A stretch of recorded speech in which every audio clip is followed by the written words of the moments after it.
Next up in Captain Wolfram's casual A to Z of fencing, P is for plates.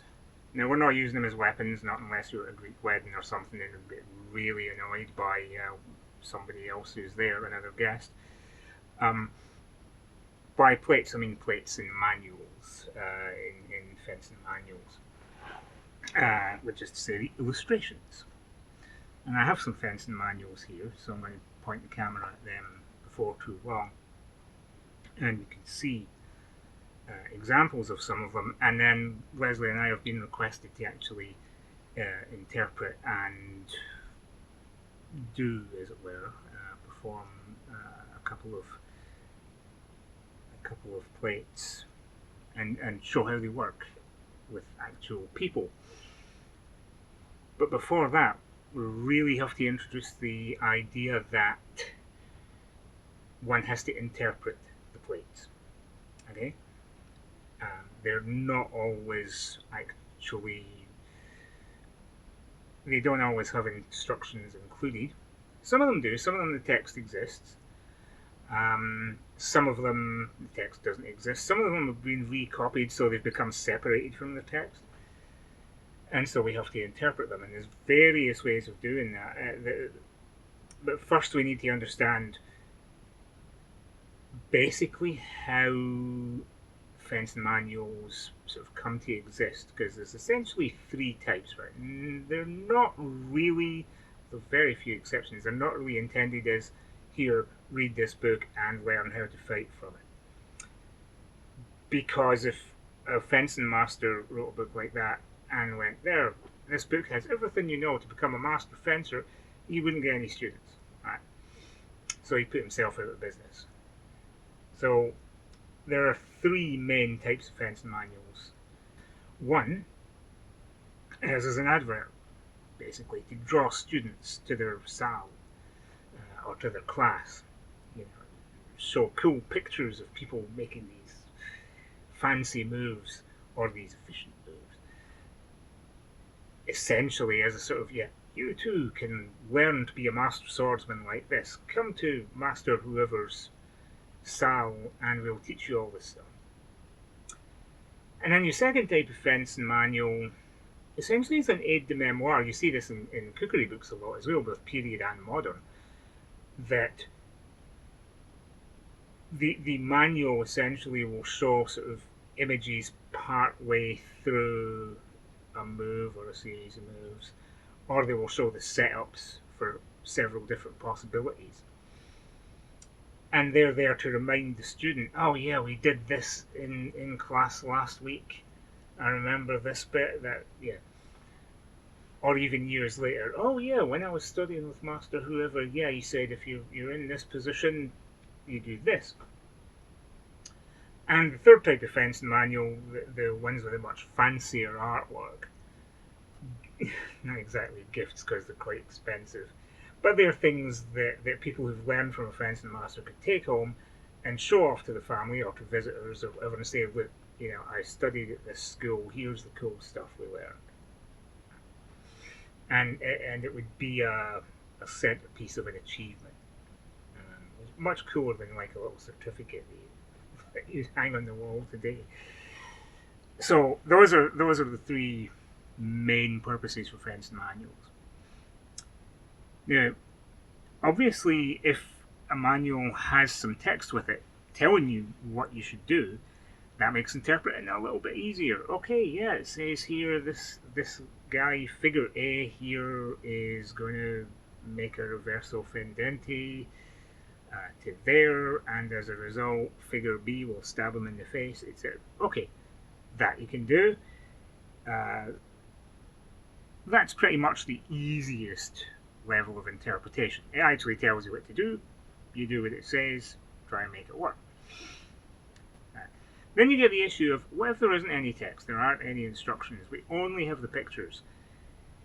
And there you start getting difficulties.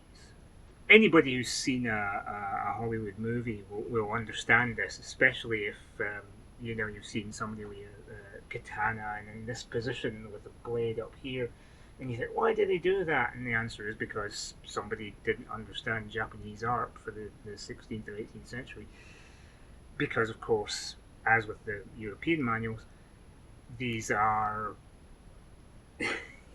these are images that are supposed to be caught in mid motion. It's just somebody's doing a slow move.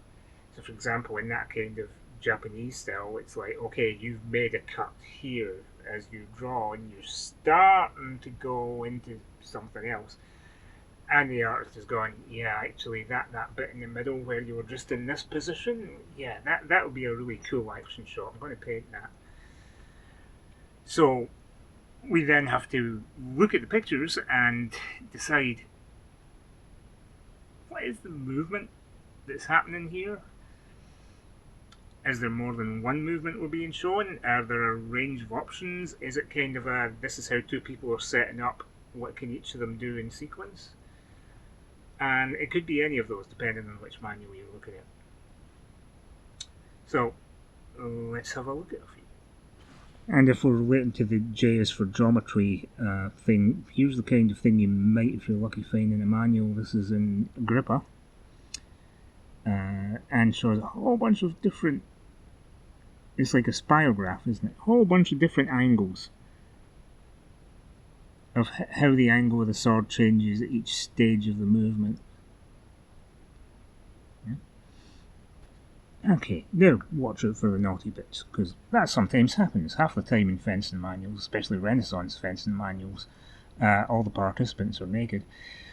What's really interesting about this, again, we're still with Agrippa here, and this is something that happens in various manuals, that what you can see is actually this guy, and this guy, and this guy, and this guy. They're in different positions, but they're all the same guy.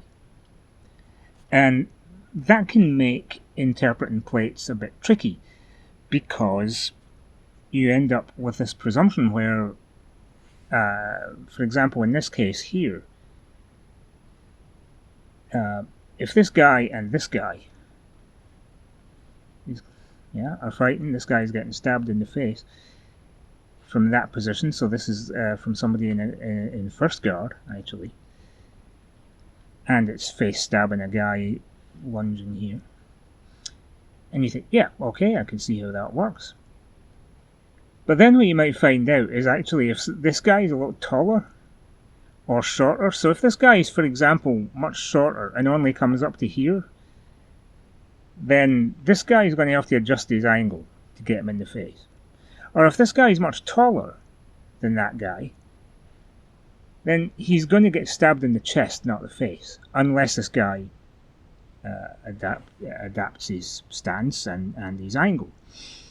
And of course, this means that there's various factions within the fencing communities and in HEMA between, the people who sort of go like, but you're adapted the stance because your opponent's taller or shorter, but that means you're not doing it right, because you're not doing it exactly as it appears in this plate. And then you're going to have, but you did exactly as it appeared in this plate, but you hit the guy because he's taller in the chest, or you had to lower your aim because he was shorter, or you didn't lower your aim and therefore went over his head. Therefore, you're doing it wrong. Well, which is it? Do you adapt you from this to the individual situation, or do you do it exactly as it is?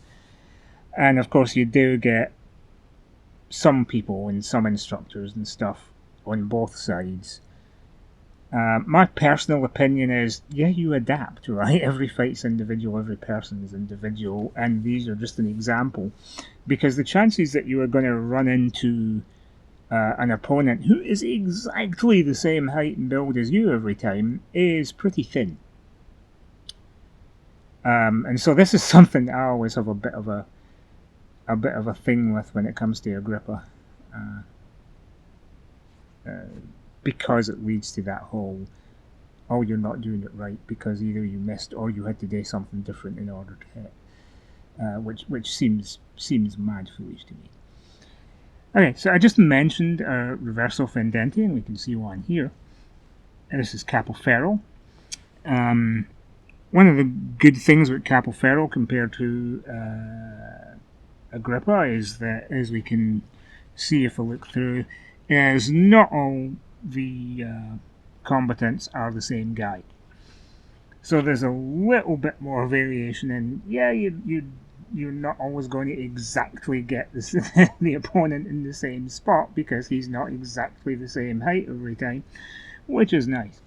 I picked this plate here because it's got that reverso fendenti, because I did mention that earlier. And the result of what happens if you do a reverso fendenti to the ankle, because it's a really silly move in this case. In terms of SCA heavy rapier, the normal SCA fencing, rather than cut and thrust, this is a completely inappropriate move anyway, because you'd have to make that fendenti not impact and then stab him in the ankle, by which time this has happened. So that's a fairly easy plate to interpret, especially since over there actually tells us, at least obviously, the text for this. So there's a couple of basic intro thoughts on plates and what they are, and the fact that we need to interpret them, but the fact that we need to occasionally change for ourselves what they actually show, because everybody's individual. And with any luck, we'll film that in a moment, because it's forecast to be sunny.